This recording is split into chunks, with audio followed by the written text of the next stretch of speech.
You literally cannot make this up. If you were writing a script for a political satire, something like Veep or Succession, and you pitched a scene where the President of the United States sits in the cabinet room, cameras rolling, the entire world watching, and casually calls his own vice president. Look, I think the man's a grossly incompetent man. I thought that from the day I watched JD destroy him in the debate. Incompetent to his face, the writer's room would laugh you out of the building. They'd say it's too on the nose. They'd say it's too absurd even for fiction. But here we are. This is our reality. On December 2nd, in what was supposed to be a standard run-of-the-mill cabinet meeting, Donald Trump didn't just go off script, he shredded the script, lit it on fire, and then threw his running mate into the flames. We watched as the president launched into one of his classic, meandering, incoherent rants. He started on Minnesota. He started fear-mongering about Somali immigrants, because of course that is the only card he knows how to play.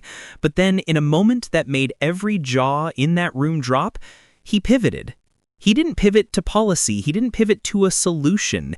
He pivoted to JD Vance, and he called him incompetent. Let's just pause for a second and let that sink in.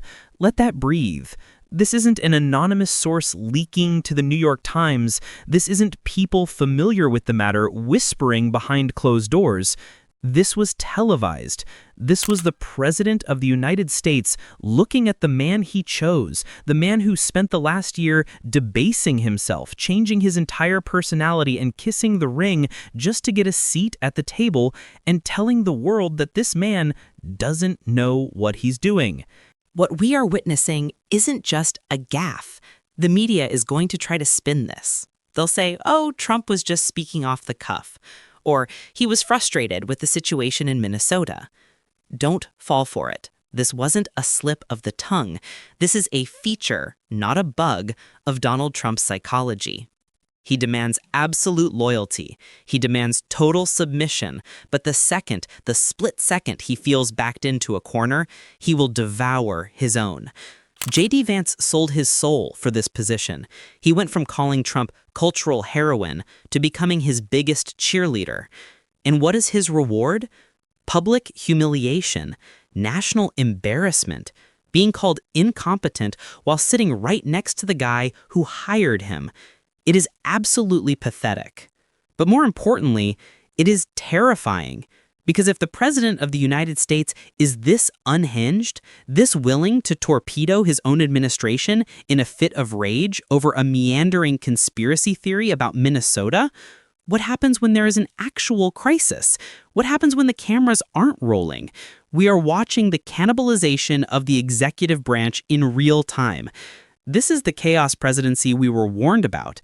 But now it's not just chaos, it's a circular firing squad. And JD Vance just found out that in Trump's world, the vice president isn't a partner, he's a prop, and apparently a defective one. To understand just how deranged this moment was, you have to actually look at the transcript. You have to strip away the cable news sanitization, ignore the headlines that just say Trump criticizes VP, and actually look at the words coming out of the president's mouth. Because when you do, you realize this wasn't a policy disagreement. This wasn't a debate about strategy. This was a neurological short circuit playing out on live television. We start with the pretext. The meeting was ostensibly about domestic policy. The cameras are there to capture the strong leader at work. And what does Trump do? He starts rambling about Minnesota. Now, for those who haven't been paying attention, Trump has had a weird, specific obsession with Minnesota for years, mostly because it's a state he lost and his ego cannot process the concept of rejection. So he starts in on this diatribe about Somali immigrants. It's the greatest hits of his xenophobia, fear, othering, the idea that the heartland is being invaded. It is gross, it is racist, and it is entirely predictable. But then the gears slip. He's talking about how the state is being handled, how the situation is a mess, and suddenly he gestures. He looks at the man sitting to his right, the Vice President of the United States, and conflates the failure of the state with the man sitting next to him. He calls the handling of the situation incompetent. He calls the people in charge incompetent. And then in a moment of linguistic vertigo that only Donald Trump is capable of, he directs that label at JD Vance. Now, the White House comms team is already spinning like a centrifuge. They're going to tell you, no, he was talking about the governor of Minnesota, or he was talking about the administration generally. Stop. Do not let them gaslight you. We have eyes, we have ears. When you are sitting next to your subordinate and you are ranting about incompetence and you look at him and gesture to him, you are associating him with that failure. Even if you want to be the most charitable interpreter in the world, even if you want to bend over backward and say, maybe he just lost his train of thought, that is worse, because it means the President of the United States cannot distinguish between his political enemies in Minnesota and his own vice president sitting 3 feet away. And look at JD Vance in that clip. Just look at him. This is the man who wrote Hillbilly Elegy. This is the man who branded himself as the intellectual heavyweight of the new right. He's sitting there frozen. He's doing that tight-lipped, dead-eyed nod that we've seen from every single person who enters Trump's orbit. It's the face of a man who knows he is being humiliated, but also knows that if he says a single word, his political career is over. He is taking the abuse, because that is the price of admission. Let's dig deeper into the word incompetent. It is a fascinating choice of vocabulary coming from Donald Trump. Remember, he picked him. This wasn't a blind date. This wasn't a lottery. Donald Trump spent months teasing his VP pick like it was the season finale of The Apprentice. He vetted him. He paraded him around. He told us that JD Vance was the future of the MAGA movement. He told us this guy was a killer, a fighter, a genius. So here is the binary choice, and there is no third option. Either Donald Trump is a terrible judge of character who knowingly hired an incompetent vice president, or Donald Trump is a volatile, abusive boss who attacks his own team the moment he feels frustrated. Which is it? Is he bad at hiring, or is he bad at leading? Because you don't get to claim you only hire the best people and then turn around and call them morons on national television. You don't get it both ways. But wait, because the irony here is so thick you could choke on it. Let's go back to the receipts. Let's go back to the old JD Vance. The Vance who called Trump cultural heroin. The Vance who wondered privately if Trump was America's Hitler. That Vance was right. He diagnosed the problem perfectly. He knew that Trump was a chaotic force that destroys everything he touches. But then ambition kicked in. Vance looked at the landscape, realized he couldn't win as a never-Trumper, and decided to trade his dignity for power. He made a calculation. He thought, I can handle him. I can be the smart one in the room. I can ride the tiger. Well, JD, look at the bite marks. What we saw in that cabinet meeting is the bill coming due. Vance thought he could be the exception. Every single one of them thinks they can be the exception. Michael Cohen thought he was the exception. Jeff Sessions thought he was the exception. Mike Pence, a man who literally had a gallows erected for him by Trump's supporters, thought he was the exception. And now we have JD Vance sitting in the cabinet room, realizing that to Donald Trump, he is nothing more than a convenient punching bag. And notice the specific trigger for this outburst: immigration and Minnesota. Trump's brain is a simple association machine. Minnesota equals bad. Immigrants equals scary. Therefore, whoever's in charge of fixing it is incompetent. Vance has been tasked with being the attack dog on these issues. He's been the one going on Sunday shows, debasing himself, defending the indefensible, pushing the most extreme rhetoric to try and please his boss. He has done everything Trump asked. He has been the loyal soldier, and it wasn't enough. That is the forensic evidence of this relationship. It is transactional, and the transaction is entirely one-sided. Trump gets total loyalty, Vance gets public abuse. It's an abusive relationship playing out on the geopolitical stage. And the terrifying part is that Vance just sat there. He didn't push back. He didn't correct the record. He didn't say, Mr. President, I think you're confused. He took it. Why does this matter? Why should we care about the interpersonal drama of two people who are actively trying to dismantle democratic norms? Because it shows us that there is no guardrail. There is no adult in the room. If the vice president is too terrified to speak up when he is being insulted to his face, do you think he's going to speak up when Trump wants to break the law? Do you think he's going to speak up when Trump wants to weaponize the DOJ? Do you think he's going to speak up when Trump suggests unconstitutional executive action? Of course not. He has already shown us his spine, or rather the complete absence of one. The incompetent comment also reveals the utter disarray of this administration's internal logic. They claim to be a well-oiled machine, they claim to be bringing order to the country, yet in a scripted setting surrounded by the cabinet, the president cannot maintain a coherent thought process for 5 minutes without attacking his second in command. That is not strength, that is not 4D chess, that is cognitive decline masked as aggression. And let's be honest about the Minnesota Rant itself, it was word salad. It was a collection of buzzwords designed to trigger a dopamine hit in their base, untethered to actual policy proposal. He's complaining about Somalis in Minnesota, citizens, by the way, Americans, as if their existence is a policy failure. And because he lacks the vocabulary or the intellectual curiosity to discuss actual integration policy or economic development, he defaults to the only word he knows for things he doesn't like, incompetent. He projected his own inability to understand the issue onto Vance. It's classic psychological projection. Trump feels overwhelmed, you're incompetent. Trump feels confused, you're a mess. Trump is losing the plot, you're the failure. This moment in the cabinet room wasn't just a bad day. It was a microscopic view of the entire Trump operating system. It relies on finding a scapegoat. Usually the scapegoat is a Democrat or the media or an immigrant. But when those aren't immediately available or when they don't satisfy the rage, the target circle tightens. It tightens until it includes the people inside the room. It tightens until it includes the vice president. We are watching a man who demands loyalty but is incapable of giving it. And we are watching a vice president who is learning, in the most humiliating way possible, that there is no amount of bootlicking that protects you from the boot. Vance thought he was the heir apparent. In that meeting, Trump reminded him and the world that he is just the hired help, and the help is, apparently, incompetent. But here is where we need to zoom out, because if you think this is just about JD Vance having a bad day at the office, you are missing the forest for the trees. This isn't an isolated incident. This is a ritual.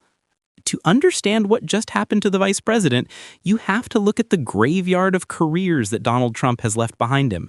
This is the single most consistent pattern of his entire public life. He doesn't just hire people, he consumes them. He brings them in. He extracts every ounce of credibility they have. He forces them to debase themselves in public defense of his worst instincts. And then, when they are no longer useful, or when he simply gets bored, he discards them like a used tissue. Let's look at the roll call. Let's look at the best people. Remember Jeff Sessions, the first senator to endorse Trump? The man who legitimized the MAGA movement in the Senate? Trump called him mentally retarded and a dumb Southerner before firing him. Remember Rex Tillerson, the CEO of Exxon, a man with genuine global stature? Trump called him dumb as a rock and fired him via tweet while he was on the toilet. Remember Bill Barr, the man who distorted the Mueller report to save Trump's presidency? The man who acted as the president's personal defense attorney rather than the attorney general? The second he wouldn't go along with the big lie, Trump called him a swamp creature and a coward.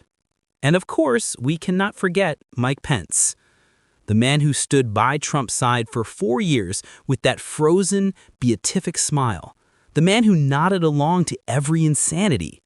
And how did that end? With a violent mob storming the Capitol, chanting for his execution, while Donald Trump sat in the dining room watching TV and tweeting that Pence didn't have the courage. This is the cycle.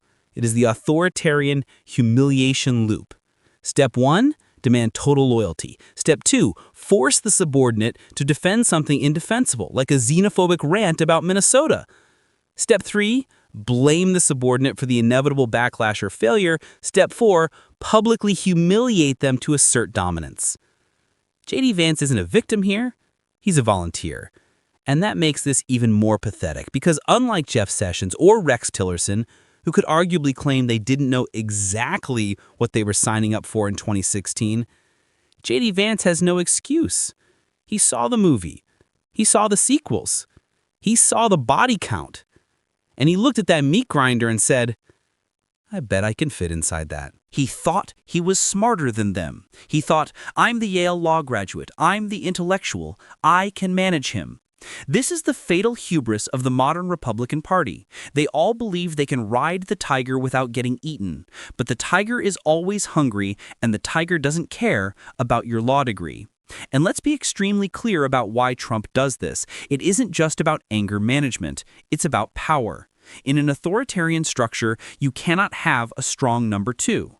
If the vice president is seen as competent, stable, and effective, he becomes a threat. He becomes a rival power center. By calling Vance incompetent on national television, Trump is sending a message to the rest of the party, to the donors, and to the base. There is no heir apparent. There is only me. Vance is nothing without me. He is kneecapping his own successor to ensure that the spotlight never, ever shifts. The specific context of this toxic dynamic, the Minnesota rant, is the perfect example of how this toxic dynamic works. Trump creates a fantasy problem, Somali gangs taking over. He demands a fantasy solution, mass deportations based on ethnicity. And when the reality doesn't bend to his will, when the laws or the logistics or the simple facts of the matter get in the way, he doesn't reflect on his own incoherent policy. He looks for a scapegoat. He looks at Vance and says, why haven't you fixed the imaginary problem I just invented? It creates an impossible standard. You cannot succeed in Trump's orbit because his demands are often detached from reality. You are tasked with finding 11,000 votes that don't exist. You are tasked with buying Greenland. You are tasked with proving that a hurricane is going to hit Alabama because he used a Sharpie on a map. And when you inevitably fail to manifest his delusions into reality, you are labeled incompetent.